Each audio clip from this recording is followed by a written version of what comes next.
مخصوص نشستوں کا معاملہ ایک بار پھر سپریم کورٹ چلا گیا ہے. ہوا کچھ یوں کہ آپ کو پتہ ہے الیکشن کمیشن آف پاکستان نے ڈیسائیڈ کرنے کے لیے 5 دن سے اس کا اجلاس تھا.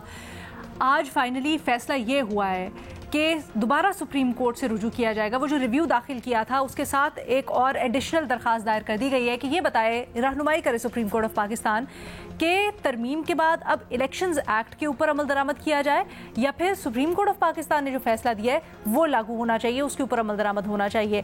اب یہ جو فیصلہ کیا ہے الیکشن کمیشن نے, کیا یہ درست اقدام ہے, کیا یہ درست فیصلہ ہے؟ بھٹی صاحب, اس سے غلط, اس سے بڑا غلط, اس سے بڑا بلنڈر ہو ہی نہیں سکتا. اور یہ لکھا جائے گا آنے والے وقتوں کے لیے کہ الیکشن کمیشن نے کیا کردار ادا کیا. اس ملک کو مسلسل بحرانوں میں دھکیلا الیکشن کمیشن نے, اور مسلسل بحرانوں میں دھکیل رہا ہے الیکشن کمیشن. کئی مرتبہ بتا چکا ہوں, لیکن چونکہ ہماری یادداشتیں کمزور ہیں اس لیے بار بار بتاتا ہوں کہ 3 مرتبہ سپریم کورٹ نے کہا ہے کہ آپ نے آئین کی خلاف ورزی کی, آپ نے آئین کو نئے سرے سے لکھنے کی کوشش کی, آپ نے جمہوریت کو پٹڑی سے اتارا. متنازع ترین فیصلوں والا الیکشن کمیشن, جانبدار ترین فیصلوں والا الیکشن کمیشن ہے سکندر سلطان راجہ صاحب کا, اور جب تک سکندر سلطان راجہ صاحب کا الیکشن کمیشن موجود ہے یہ ملک سیاسی بحرانوں میں رہے گا. 8 فروری 2024 کا واضح مینڈیٹ الیکشن کمیشن نے نہیں مانا. سپریم کورٹ کا واضح فیصلہ پہلا الیکشن کمیشن نے نہیں مانا. سپریم کورٹ کا 4 صفحاتی وضاحتی آرڈر الیکشن کمیشن نے نہیں مانا. سپریم کورٹ کا 70 صفحاتی فیصلہ الیکشن کمیشن نے نہیں مانا. اس کے بعد آنکھوں میں دھول جھونکنے کے لیے 7 کارروائی کے لیے اجلاس کیے. اس کے بعد حکومت نے ساتھ ہی میلافائڈ قانون سازی کی. اس کے بعد اسپیکر ایاز صادق صاحب نے خط لکھ دیا. اس کے بعد الیکشن کمیشن صاحب بہادر پھر سپریم کورٹ پہنچ گیا ہے. آخری بات میڈم شیخ, چھوڑیں یہ بہیلے بہانے, چھوڑیں یہ چتر چلاکیاں, مرد بنے اور کھڑے ہو جائیں, کہیں کہ ہم نے سپریم کورٹ کا حکم نہیں ماننا, کر لو جو کچھ کرنا ہے, ہم نے تحریک انصاف کو نشستیں نہیں دینی.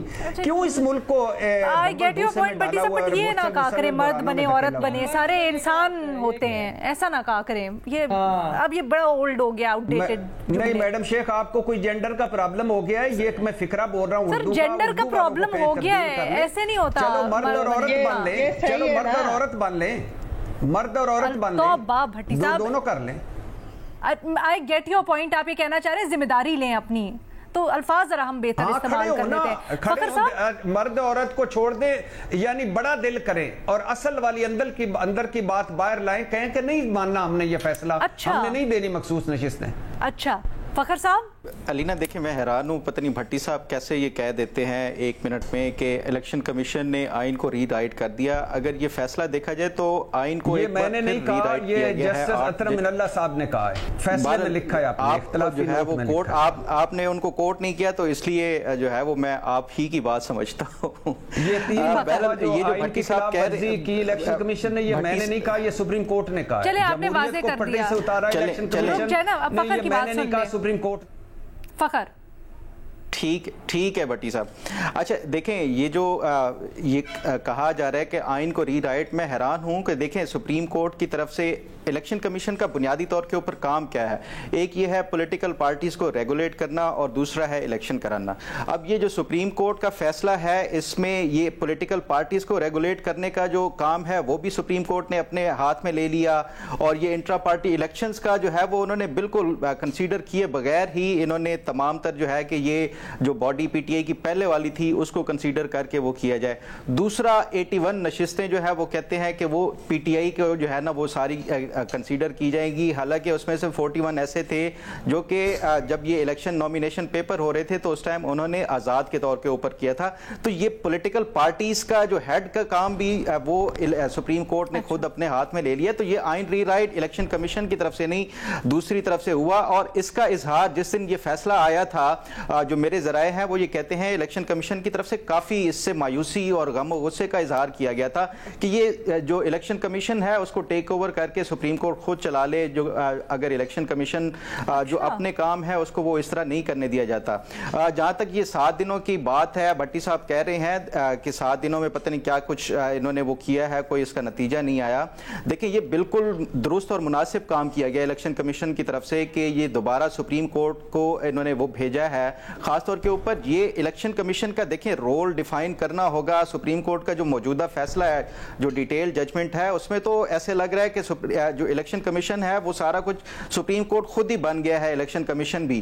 تو یہ ایک بار ان کو سپریم کورٹ کو یہ ڈیفائن کرنا پڑے گا کہ الیکشن کمیشن کے کیا اختیارات ہیں, پولیٹیکل پارٹیز کو ریگولیٹ کرنے کے لیے کیا اختیارات ہیں, یا باقی اب یہ جو معاملہ ہے کہ الیکشنز ایکٹ پر عمل درآمد ہو, قانون سازی جو ہو گئی ہے اس کے اوپر عمل درآمد ہو, یا عدالتی فیصلے کے اوپر عمل درآمد ہو, اسی پہ دیکھیں علینا یہ اسی میں ڈیٹرمن کرنا ہوگا. کیونکہ اب 2 سائڈیں الیکشن کمیشن کے پاس کہ ہم نے یہ قانون کو اس کے اوپر عمل درآمد کرنا ہے یا سپریم کورٹ کے فیصلے کے اوپر عمل درآمد کرنا ہے. کیونکہ یہ تو سپریم کورٹ کو اب بتانا ہی پڑے گا کہ وہ ہمارا فیصلہ جو ہے وہ زیادہ اس کا وہ سپریم ہے یا جو پارلیمنٹ کی طرف سے لیجسلیشن ہوتی ہے وہ ہے.